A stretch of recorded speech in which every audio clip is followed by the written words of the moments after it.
அனைவருக்கும் வணக்கம். நம்ம இன்னைக்கு ஹிந்தி நியூஸ் பேப்பர்ல என்ன இம்பார்ட்டன்டான நியூஸஸ் இருக்கு அப்படிங்கிறத பார்ப்போம். ஸோ முதல்ல பார்த்தோம்னா நமக்கு தமிழ்நாடு ரிலேட்டடா ஒரு முக்கியமான விஷயம் வந்துருச்சு. என்ன அப்படின்னு பார்த்தோம்னா, chief minister inaugurates one stop centre to provide services to the disabled people அப்படின்னு சொல்லி கொடுத்துருக்காங்க. ஸோ டிஃப்ரெண்ட்லி ஏபிள்டு பீப்புளுக்கு ஒரு ஒருங்கிணைந்த மையம் அப்படிங்கிறத உருவாக்கியிருக்காங்க. இந்த ஒருங்கிணைந்த மையத்துக்கு விழுதுகள் அப்படின்னு சொல்லி பெயர் வச்சிருக்காங்க. ஓகேங்களா? விழுதுகள் அப்படிங்கிற மையம் எங்க தொடங்கப்பட்டிருக்கு அப்படின்னு பார்த்தோம்னா, சோழிங்கநல்லூர்ல தொடங்கி வச்சிருக்காங்க. சரிங்களா? சோழிங்கநல்லூர் சென்னையில வந்து நமக்கு தொடங்கி வச்சிருக்காங்க. விழுதுகள் அப்படிங்கிற மையத்துல பார்த்தோம்னா, நமக்கு இது வந்து ஒரு வேர்ல்ட் பேங்க் அசிஸ்டட் ப்ராஜெக்ட்டா வந்து இருக்கு. சரிங்களா? வேர்ல்ட் பேங்க் அசிஸ்டட் முக்கியமான ஒரு விஷயம். அதே மாரி பார்த்தோம்னா, தமிழகம் முழுவதும் 273 மையங்கள் இதே மாதிரி உருவாக்கப்படும் அப்படிங்கிறத சொல்லியிருக்காங்க.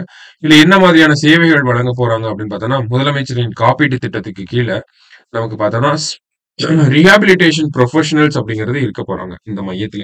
சரிங்களா? ரீஹாப் ப்ரொஃபஷனல்ஸ் இருக்க போறாங்க.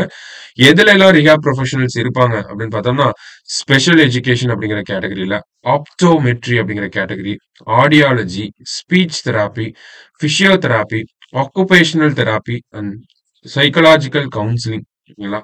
ஸோ இந்த மாதிரி ஒரு 6 டிஃபரெண்ட் கேட்டகரிஸ் இருக்கு. இந்த 6 டிஃபரெண்ட் கேட்டகரிஸ்லயும் ரீஹாப் ப்ரொஃபஷனல்ஸ் அப்படிங்கிறவங்க இருக்க போறாங்க. ஸோ இதனுடைய தமிழாக்கம் அப்படிங்கிறது நமக்கு தினமணி செய்தித்தாள்ல இருக்கு. ஸோ அந்த பேப்பர் அந்த வீடியோ பார்த்தீங்கன்னா, உங்களுக்கு அதுல இருக்கக்கூடிய தமிழாக்கங்கள் எல்லாமே தெரிஞ்சிரும். சரிங்களா? அதே மாரி இது வந்து ஒரு வேர்ல்ட் பேங்க் அசிஸ்டட் ப்ராஜெக்ட் கீழ வரக்கூடிய ஒரு விஷயம் தான். விழுதுகள் அப்படிங்கிற மையம் தமிழகத்துல தொடங்கி இருக்காங்க. சரியா? ஸோ இத பத்தி நோட் பண்ணிக்கோங்க. அடுத்ததா பார்த்தோம்னா, நமக்கு மத்திய அமைச்சரவை ஒரு சில விஷயங்களுக்கு ஒப்புதல் தெரிவிச்சிருக்காங்க. அத பத்தி நம்ம பார்க்கிறோம். முதல்ல பார்த்தோம்னா, Atal mission. Atal innovation mission அப்படிங்கிறது மத்திய அரசாங்கம் இன்னோவேஷன ப்ரமோட் பண்றதுக்காகவே கொண்டு வரப்பட்ட ஒரு திட்டம் தான். நித்தி ஆயோக் அப்படிங்கிற அமைப்பு தான் இந்த அடல் இன்னோவேஷன் மிஷன வந்து இம்ப்ளிமெண்ட் பண்ணக்கூடிய நோடல் ஏஜென்சியா இருக்காங்க. சரிங்களா? ஸோ இந்த திட்டத்தினோட இம்பாக்ட்ட பொறுத்தவரைக்கும் பார்த்தோம்னா, நெறைய ரிசர்ச் பேப்பர்ஸ், நெறைய இன்னோவேஷன் அப்படிங்கிறது இந்தியால பில்ட் ஆச்சு. குளோபல் இன்னோவேஷன் இண்டெக்ஸ்ல இந்தியாவோட ரேங்க் வந்து முன்னேற்ற பாதையில வந்து இருக்கு. 39வது ரேங்க்ல இருக்கும் இப்போதைக்கு பார்த்தோம்னா.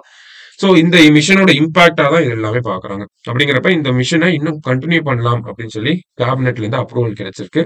ஸோ மார்ச் 31, 2028 வரைக்கும் இந்த அடல் இன்னோவேஷன் மிஷன் அப்படிங்கிறது எக்ஸ்டெண்ட் ஆயிருக்கு. சரிங்களா?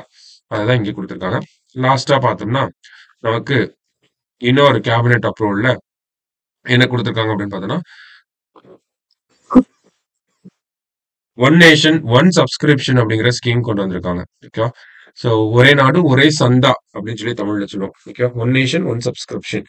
ஸோ இந்த ஸ்கீம்க்கு கீழ என்ன பண்றாங்க அப்படின்னா, நமக்கு எஜுகேஷன் ரிலேட்டடா பார்க்குறப்ப, நெறைய ரிசர்ச் ஆர்டிகல்ஸ், நெறைய ஜர்னல்ஸ், நெறைய ரிசர்ச் பேப்பர்ஸ் இது எல்லாமே வந்து பப்ளிஷ் ஆயிட்டே இருக்கும். தொடர்ச்சியா பப்ளிஷ் ஆயிட்டே தான் இருக்கும். ஆனா அதெல்லாம் நம்ம எடுத்து ரீட் பண்ணோம். நம்ம ப்ராஜெக்ட்க்கு எடுத்து பார்க்குறோம். இல்ல மினி ப்ராஜெக்ட்க்கு எடுத்து பார்க்குறீங்க அப்படின்னா, அது எல்லாமே வந்து பெய்டா வெர்ஷனா தான் இருக்கும். ஓகேங்களா? சப்ஸ்கிரைப் பண்ணணும் அப்படிங்கிறது வரும். ஸோ அதனாலேயே நம்ம விட்டுட்டு போயிருவோம். ஸோ அந்த மாதிரி நம்மளோட லேர்னிங் வந்து தடைபடக்கூடாது அப்படிங்கிறதுக்காக மத்திய அரசாங்கம் என்ன பண்ணியிருக்காங்கன்னா, ஒன் நேஷன், ஒன் சப்ஸ்கிரிப்ஷன் அப்படிங்கிற ஸ்கீம வந்து இன்ட்ரோடியூஸ் பண்ணியிருக்காங்க. ஸோ இந்த ஒன் நேஷன், ஒன் சப்ஸ்கிரிப்ஷன் ஸ்கீம்க்கு கீழ என்ன பண்றாங்கன்னா, எல்லா விதமான ரிசர்ச் ஆர்டிகல்ஸையும் வந்து அந்த வெப்சைட்ல அப்லோட் பண்ணிருவாங்க. நம்ம ஒரு சப்ஸ்கிரிப்ஷன் பண்ணா போதும். அந்த ஆர்டிகல்ஸ், ஜர்னல்ஸ் எல்லாத்தையுமே எடுத்து படிச்சுக்கலாம். ஒரு user friendly approach, fully digitalised ப்ராசஸா இருக்க போகுது அப்படிங்கிறத நமக்கு சொல்லியிருக்காங்க. சரியா? ஸோ அதுதான் இந்த நியூஸ்ல நம்ம பார்க்குறோம். எல்லாமே இம்பார்ட்டன்டான நியூஸ் தான். இன்னைக்கு பார்த்த எல்லாமே. ஸோ நோட் பண்ணி வச்சுக்கோங்க.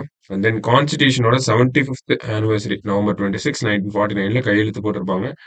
75வது வருடம். ஸோ அத பத்தி நம்ம மெயின்ஸ் பாயிண்ட் ஆஃப் வியூல டிஸ்கஸ் பண்ணோம். அத டிஸ்கிரிப்டிவ் கரண்ட் அஃபேர்ஸ்ல நம்ம பார்க்கிறோம். சரிங்களா?